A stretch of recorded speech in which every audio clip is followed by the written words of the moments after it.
Salut les cocos, Danny Radburger. Donc, on est pour déjà la troisième journée du RPG A Day. C'est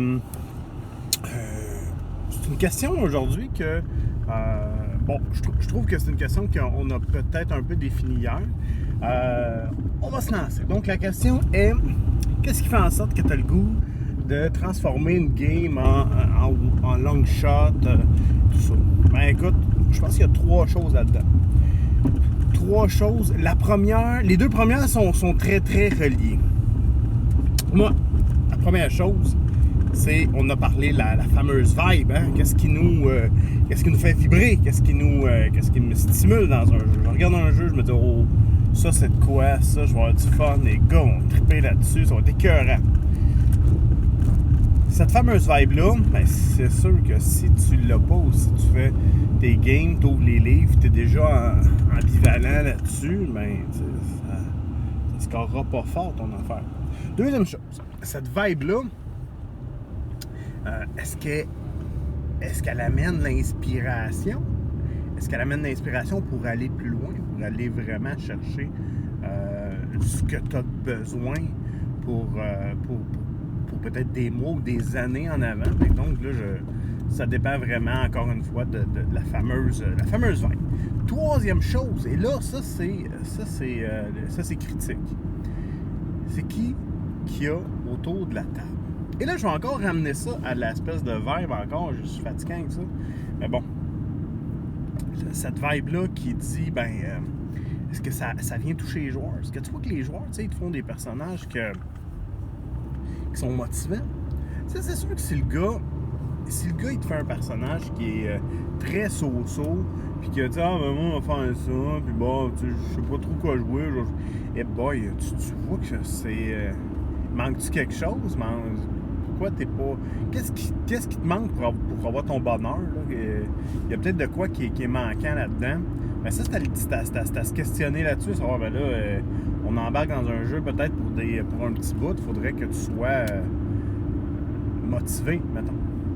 Donc, la table, c'est qui les gars qui sont autour de toi? Le consensus, es-tu là par rapport au choix du jeu? Est-ce que les gars sont motivés à y aller? Est-ce qu'ils aiment leur personnage? Puis des fois, là, on parlait de session 0, mais on pourrait parler aussi de session 1.5. Hein? Ça, c'est des choses que j'ai déjà faites par le passé, là, des sessions 1.5. C'est nouveau terme, je ne sais pas si ça existe, mais en tout cas. 1.5. Ça veut dire qu'après la première ou deuxième game, tu as fait un retour avec les personnages. Tu as fait, écoute, c'est comme ça que tu voulais le monter. Là, je sais que théoriquement, le bonhomme, il est incarné, tout ça, puis il est vivant. Mais ce que tu veux, c'est quoi? C'est le bonheur de tes joueurs. Fait que tu vas leur dire, ton bonhomme, bon, les 3 points de skill que tu as mis là-dedans, c'est encore ça que tu veux. C'est comme ça qu'est-ce qu'il pourrait faire pour peut-être fine-tuner pour que là, après ça, on parte comme il faut. Moi ça, je l'ai fait. J'ai fait des retours avec les personnages des gars. Il te plaît-tu, ton bonhomme? Moi, si je te dis, t'as 1 an à jouer, tu vas-tu l'aimer pendant cette année-là? Tu vas-tu avoir le goût de le développer? Tu vas-tu aller plus loin? Ça, c'est des... Puis les gars, comme... Ailleurs, là, je change de sujet, mais tu sais, les gars, tu les connais, tu sais comment ils sont. Ils vont avoir le coup de déconner, tout ça, dans des moments critiques. Déconner, c'est le fun, mais il faut quand même qu'on se garde une tu sais, je veux dire, dans des moments critiques, il y a des moments où c'est pas le temps de déconner, puis qu'on veut qu'il y ait du sérieux, puis qu'on veut que ça se joue, on veut que le roleplay soit fait comme il faut, puis tout ça, tu sais. Est-ce que cette ambiance-là leur donne le goût de faire ça? Je te donne un exemple. À un moment donné, on a commencé une game de Cthulhu. À l'époque, quand on jouait à Cthulhu, c'était un peu comme c'était un in-betweener. C'était entre deux sessions d'autres choses. Et je vais t'avouer que cette fois-là, j'avais un joueur qui était mi-figue, mi-raisin, tiens. Hein? Le prof de français serait content, je viens de plugger ça. Et lui, tu voyais que Cthulhu, ça le faisait pas triper 100%. Et il s'est monté un espèce de bonhomme, écoute, niaiseux. Puis moi, j'y avais donné un petit quelque chose pour essayer de motiver un peu, pour un peu graisser son inspiration. Puis, boy. Écoute, ça a fini en...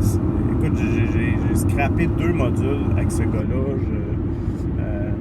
C'était des modules du commerce, c'était des choses qui étaient déjà écrites, puis que tout ça. Mais tu sais, 2 modules où est-ce qu'on est sorti de là en se disant, mais là, ça marche plus, là. Tu sais, l'ambiance on est aux poubelles, puis il n'y a plus rien à faire. Tu sais, on avait... c'est plate en temps. Sauf que de l'autre côté, moi, j'avais mal évalué le joueur. Il me l'avait dit en plus de ça. Il m'avait dit, ah, là, tu tripes pas sur ça. Fait que tu sais, dans ce cas-là, et puis ça prête une question à un moment donné. Qu'est-ce que tu fais quand toi, tu as désespérément envie de jouer un jeu? Mais que tes joueurs sont pas motivés plus que ça dans ce jeu-là. C'est-tu toi qui compte ou tes joueurs? Ça, c'est une bonne question. On la posera à un moment donné. Good. Voilà. Hey, je te souhaite j'espère que ça a été intéressant. Je te souhaite une bonne journée. On s'en reparle demain.